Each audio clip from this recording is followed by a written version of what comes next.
Thanks for joining us today on Mormon Land, where we explore news in and about the Church of Jesus Christ of Latter-day Saints. I'm senior religion reporter Peggy Fletcher Stack. I'm joined by managing editor David Noyce, who oversees our faith coverage. Hi, Dave. Hello, Peggy. To begin, we remind our listeners that you can support Mormon Land by going to patreon.com/MormonLand to make a donation. There you can access transcripts to our podcast. Again, that's Patreon, patreon.com/MormonLand. You also can keep up with the latest happenings in and about the church via our newsletter. Just sign up at sltrib.com/Mormon-land. Now for today's show. During her 5 decades of life, Kate Holbrook connected to hundreds of Latter-day Saint women in the present, and in her role as professional historian with the Church of Jesus Christ of Latter-day Saints, she elevated the voices of scores of women from the past. Now, nearly a year after her death, Holbrook's own voice is reaching an even wider audience in a new book titled Both Things Are True. Quote, there was so much she wanted to finish: books, articles, conferences, relationships, podcasts, events. Her widowed husband, Samuel Brown, writes in the book's epilogue, but dying of cancer was hard work, undertaken reluctantly. There was less time and energy to finish. These 5 essays together, quote, chart a path through the heart of Kate's faith, writes Rosalind Franson Welch in the prologue.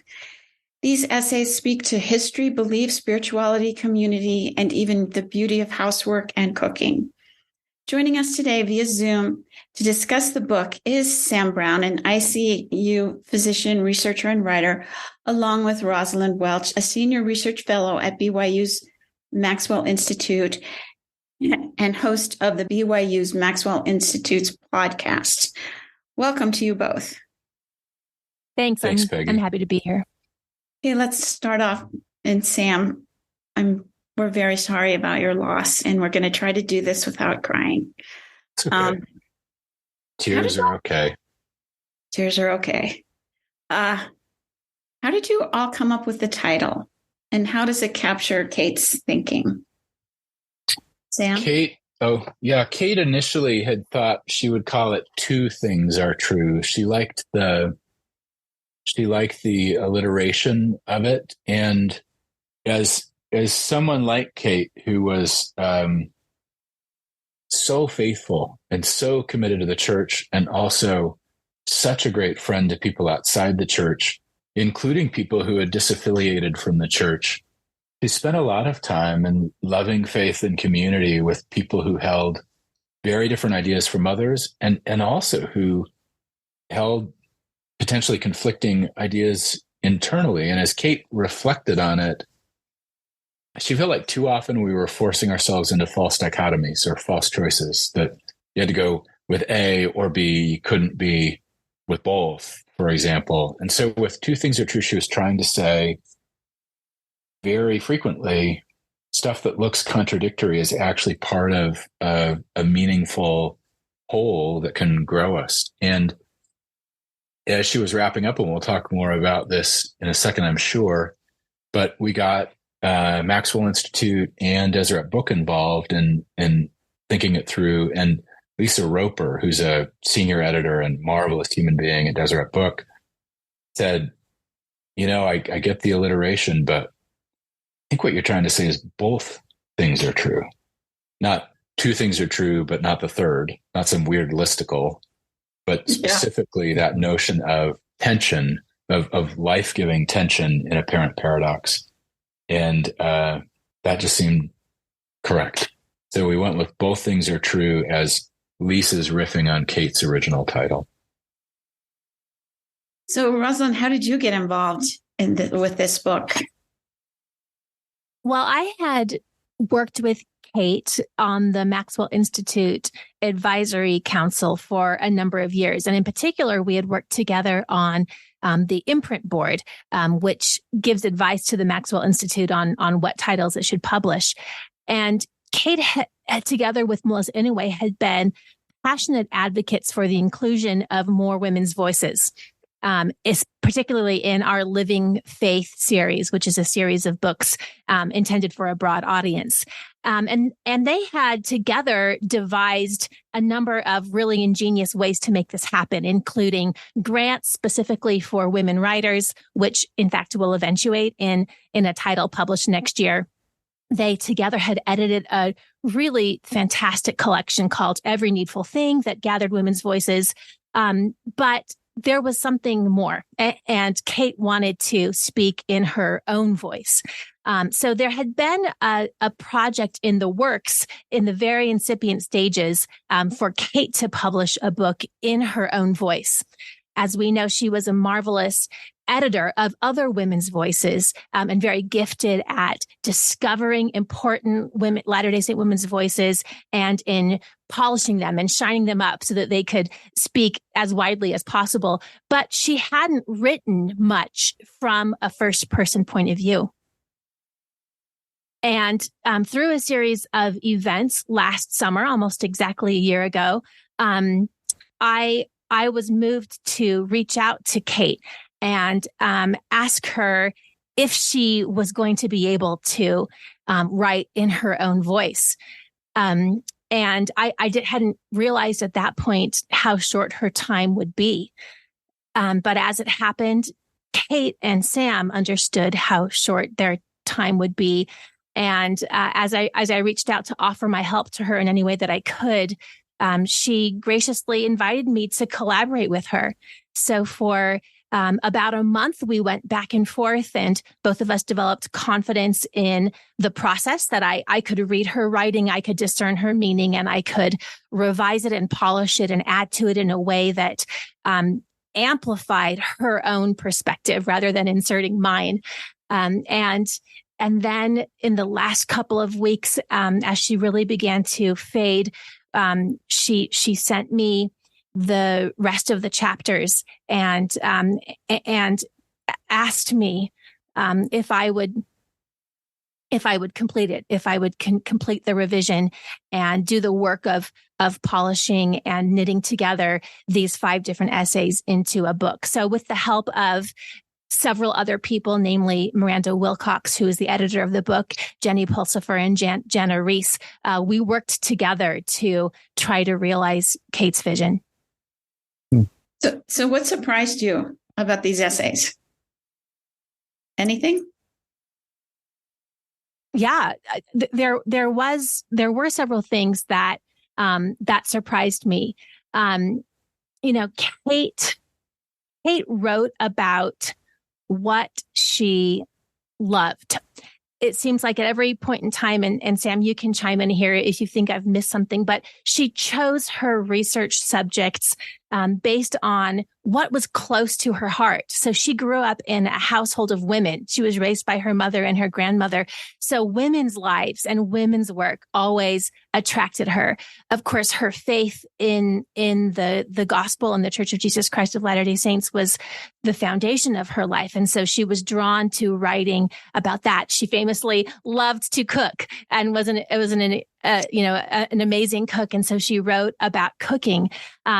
So what surprised me, I guess, was how successful she was at weaving her own life and her own experience into the work of historiography, which had been her professional work throughout her life. And so throughout these essays, she very, very skillfully toggles between her own experience and speaking in her own point of view and drawing on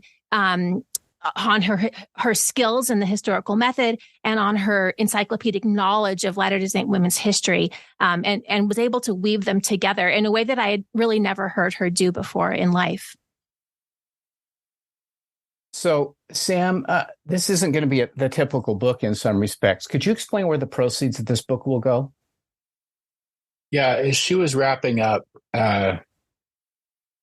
she remembered that when she was a div student and I was a medical student, and we were living on $4,500 a year, that a benefactress or benefactor in Colorado wanted to support Kate's work on women in society and gave her a grant to go to a meeting in Geneva and do some more research. And it was so helpful to know that someone had her back and that there was a way to open doors for further study. And as she was wrapping up, she wanted to be able to do a similar thing for women who had young children, because she felt like, with no one intending to do it, women raising children tended, just by the sheer volume of work to be done at home and with the kids, to be less able to carve out additional training in the humanities or work in the humanities. So we were able to endow a scholarship fund in her name that supports, it's actually written as primary caregivers of young children in graduate work in the humanities. And all of the author proceeds for this for this book will go to that scholarship colloquially, for young mothers that want to do graduate work in humanities. Yeah, very much a pay it forward kind of thing. Huh? Yeah. So let me ask you, for yourself, a favorite essay of yours in the book? They may all be favorites, of course, but no, it's complicated as a widow. And I've met a lot of widows and others who've been bereaved. There's sort of a community, you sort of recognize each other. And you realize that part of what's happening in that bereavement is understanding yourself in a world not currently shaped by the beloved. Because in a good relationship, beloveds shape each other. And that's part of the beauty of being together. And then you sort of think through, what was that shape when we were alive together, and what's the shape of it now? And I think for me, we had a crisis in our marriage when Kate first lost her eye, and suddenly realized that I was not showing up at home with housework, and that she'd resented it in retrospect for years. And I'd just been a busy academic physician, always working and not particularly engaged in the housework. And that crisis about 10 years ago was incredibly painful for me, and led to a lot of transformations, and learn how to cook and do housework in a meaningful way and be much more present. And I realized that had become a story about me as morally deformed. And so what would I be without Kate? And I think part of her gift to me in these essays was to simultaneously say, you are a good person even without me. And together we created these marvelous things. And her essay on housework is beautiful and thoughtful and provocative, and does really important things for thinking about the shape of relationships with men and women. But it was also, I think, her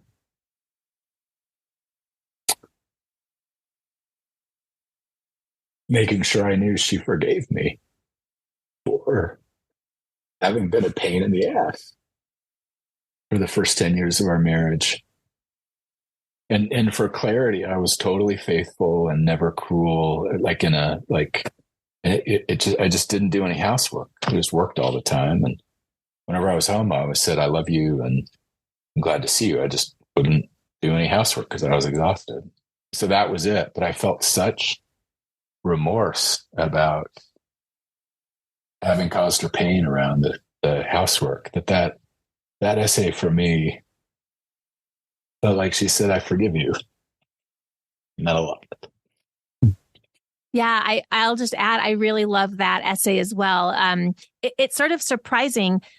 The other 4 chapters, take on what seem like more formal or kind of weighty topics. The first one is about what it means that we belong to the true church. The second one is on revelation. The fourth one is on forgiveness and accountability. And the final one is on legacy. So she's not afraid to take on very meaty, weighty, even kind of philosophical and theological topics. And so right here in the middle of the book is this essay on housework, which I think might strike some readers as surprising. But as Sam has just so beautifully expressed, it's actually kind of a perfect illustration of what she's able to do, which is forthrightly acknowledge the real tensions in our lived experience.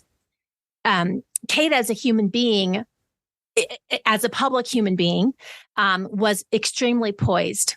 And you never saw a shade of conflict pass her face. She was able to seemingly cope with everything without a problem. That was her public persona that I related to.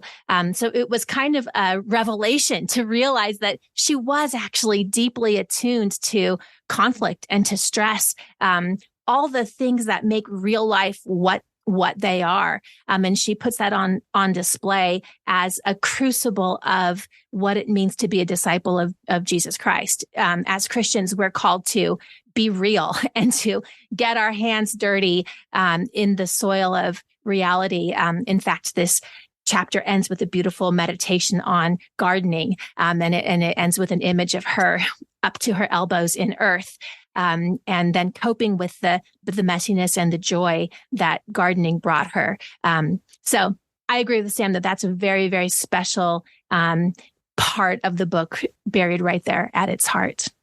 And that poise of Kate's was an expression of her love of people and her desire for them to be able to experience that love. And it was also her celebration of beauty. And she was never somebody who would tell people to, step up and don't express your authentic sadness. She just wanted to be sure in encounters with people that they experienced from her warmth and love and a sense that the world is a beautiful place with beautiful things and beautiful people in it. But that was a gift that she gave to others that took a lot of energy and a lot of sacrifice. She was extremely shy, but she overcame it to be of use to people. Sam, how did Kate's perspective affect your own faith?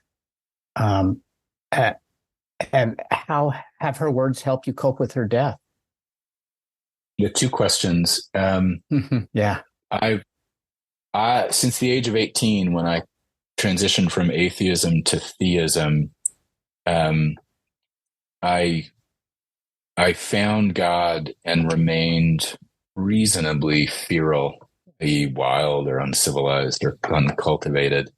So there's always been an element of raw physicality and defiance in me that is co-present with a deep theism and tenderheartedness. But you can imagine that putting a God-loving, tenderhearted dude in a feral persona does not always lead to the best outcomes. And one thing Kate helped me to do was figure out how to be of greater service to people as the man that I truly am and the man that God is making me into, that God and the saints are making me into. So I think that what Kate brought to me was an increasing awareness of the nuances of others' emotional states and the importance of modulating a big presence sometimes to allow others to flourish. And so that's something that changed. And as she was wrapping up, she said, when I commented that, she said, yeah, maybe that's true. And you, Sam, have helped me to have a little bit of a thicker skin.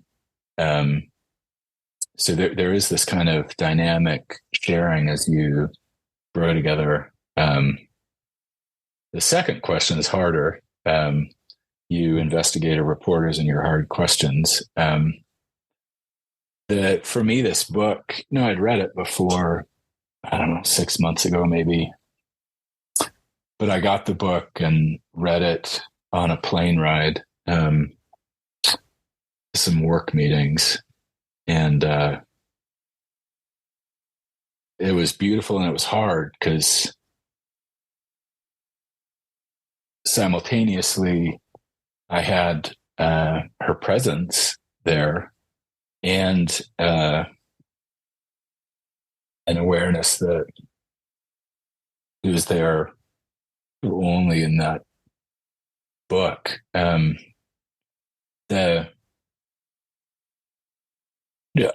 a totally committed, devout, faithful Latter-day Saint.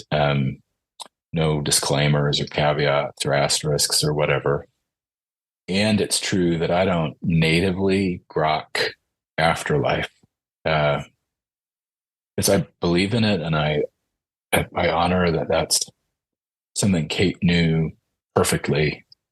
But it's not something that's ever fully sorted itself out in my heart. And I think, some people have this gift after a beloved dies that they feel the beloved present. And I have not. We're all different. We all have different spiritual gifts. And for me, as she was wrapping up, I relied on her clear knowledge of the fact of afterlife and an afterlife of full and robust relating and impending reunion with her grandmother. And now that she's gone, I still have a kind of theological commitment to that, but that hasn't changed at all. But it's still sort of not native to my heart. But this book was this moment of feeling her wisdom and grace. As I've worked on this book, as I sat in my office last September and October and worked on each of these essays, I also tried to picture Kate. I prayed to feel her presence or her guidance if she wanted to offer it to me. And I don't have any miraculous stories there, but there's a passage in the book that struck me with such force as I read it. And it kind of comes out of nowhere. It's in the second chapter, which is about Revelation. And Kate is talking about why Revelation matters in the church. Sometimes we can make a big deal about continuing revelation. That's all great, she says, but why does it matter? And here she's answering that question. And she's thinking about this idea of God gathering his children through covenant. And she's just kind of riffing on that idea. And she shares this image of, to her, what this gathering actually consists of and what it feels like to be gathered in Christ. And I'm going to read a passage here from page 68 of the book. I love the image of all of us from every part of the earth finding pasture together under one perfect, all-loving shepherd. There is a pasture I love that I visit every summer. Horses and cows graze there. The sky, mountains, meadow, trees, and streams are beautiful. The air is clear. The animals have all that they need, and they are safe there. To have all of us in a safe and beautiful place where we are known, seen, and cared for, I want to be in that place, and I want to help others find it. And as I read that passage, I knew that is Kate's heaven, that she was describing there her faith in an afterlife and her faith in an all-loving God who would gather her to him. And I think for the rest of my life, when I try to do that work of picturing an afterlife like Sam, that isn't my spiritual gift. But I know that Kate's image of the pasture is going to be my heaven too. So, Rosalind, let's talk about Kate's relationship between the church's teachings on community and on self-sufficiency. Seemed like that was one of those both and things. Yeah, for sure. I think you're referring to the way that she, in chapter 1, she thinks about what it means to belong to the true church. Oftentimes, Latter-day Saints will stand up and will testify. I have a testimony that this is the true church. And Kate wanted to dig into that and figure out, what do we really mean? So this is one of those moments where Miranda Wilcox and I needed to fill out Kate's vision with a little more material. So we went back to her dissertation, which was on foodways, Latter-day Saint foodways. And I read every chapter of her dissertation. I know more now about the foodways of Latter-day Saints and the Nation of Islam than I ever wanted to. But we found some images in there that we thought worked really well to describe what she was saying. So on the one hand, Kate is saying, the Church of Jesus Christ of Latter-day Saints is true because it has truth. It contains true teachings. In a similar way to the way that early in Latter-day Saint history, Relief Society sisters would gather grain in an attempt to be self-sufficient in their food. So they would gather up and store up grain as the saints were building this new community in a place where they were cut off from normal supply chains. So it was their desire to be self-sufficient. And there's a way in which the church kind of sees itself as theologically self-sufficient as well, right? That we have the truth and we welcome all truth, but we've got it. We're taking care of it. At the same time, though, there's another thing that's true. Both things are true. And that is that the church is always becoming true. Yes, it has truth, but it's progressing. It's an ongoing restoration, as Elder Uchtdorf taught. So how is it becoming more true if it already has all truth?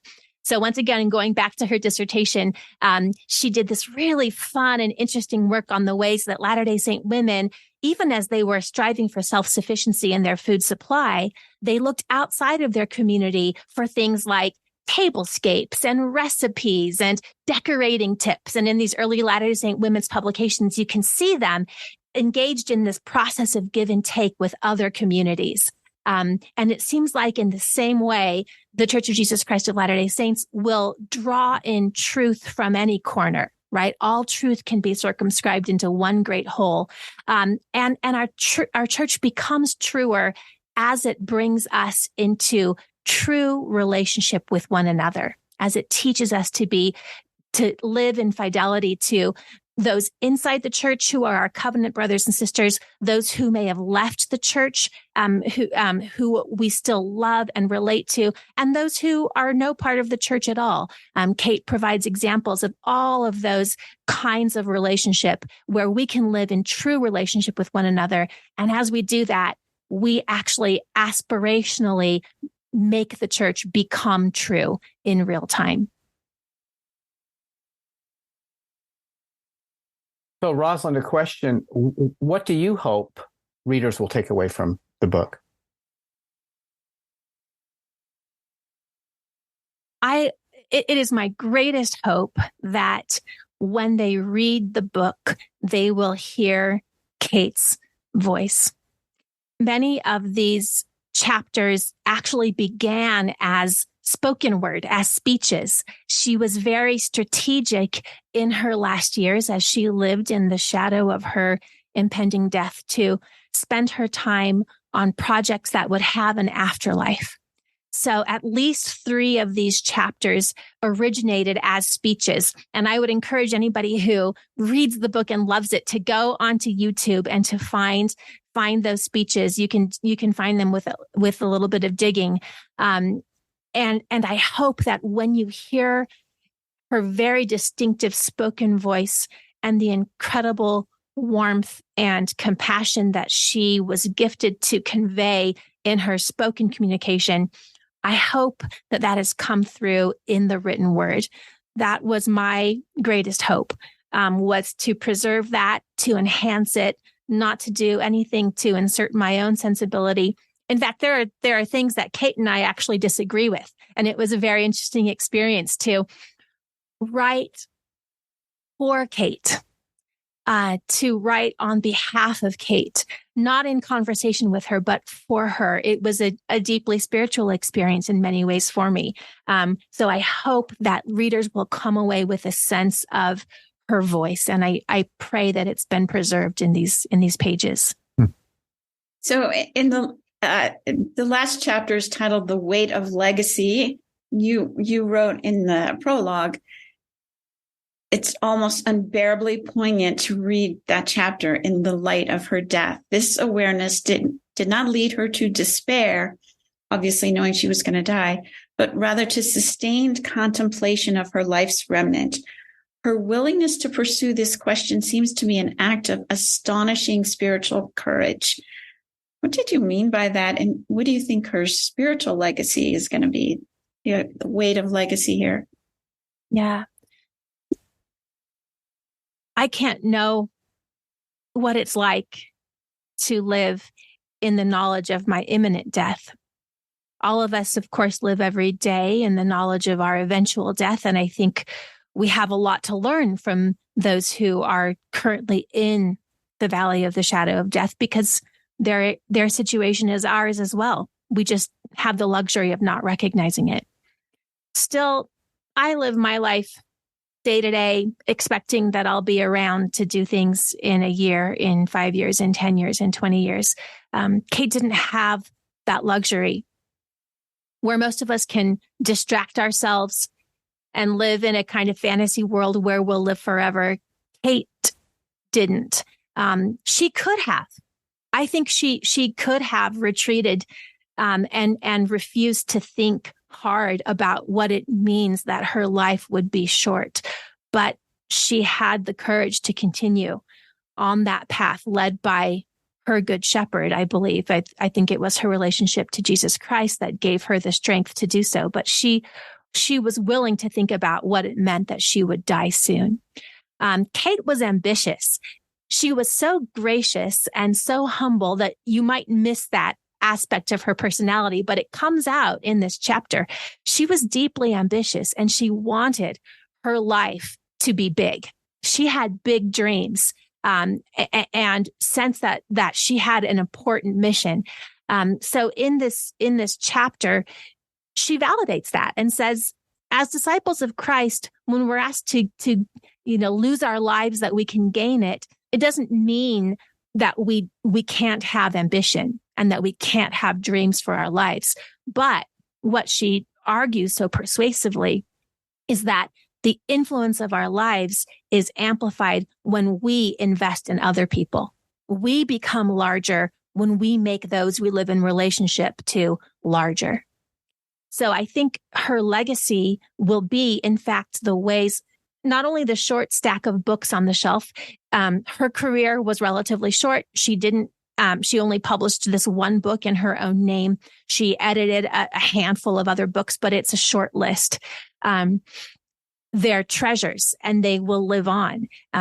But I think her greatest legacy will be in the ways that she mentored and taught a generation of young historians who will carry on her work in Latter-day Saint women's history at the church history department, and many who have gone far and wide, right? Her legacy isn't limited to Latter-day Saint history, but her extremely empathetic way of looking at historical figures. She would never take the condescending view of history that many of us do, where we look back and say, oh, isn't that cute? Isn't that quaint? Or isn't that benighted?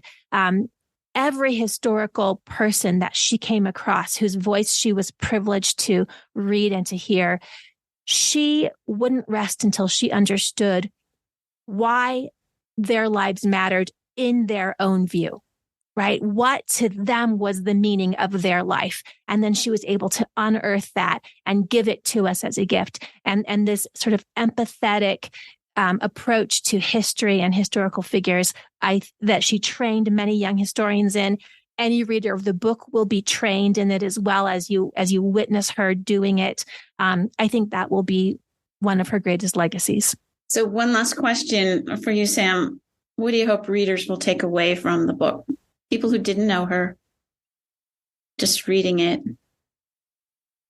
Yeah, I think, it's a complicated time to be alive, period. And it's a very complicated time to be someone who loves and flourishes in a robust religious community.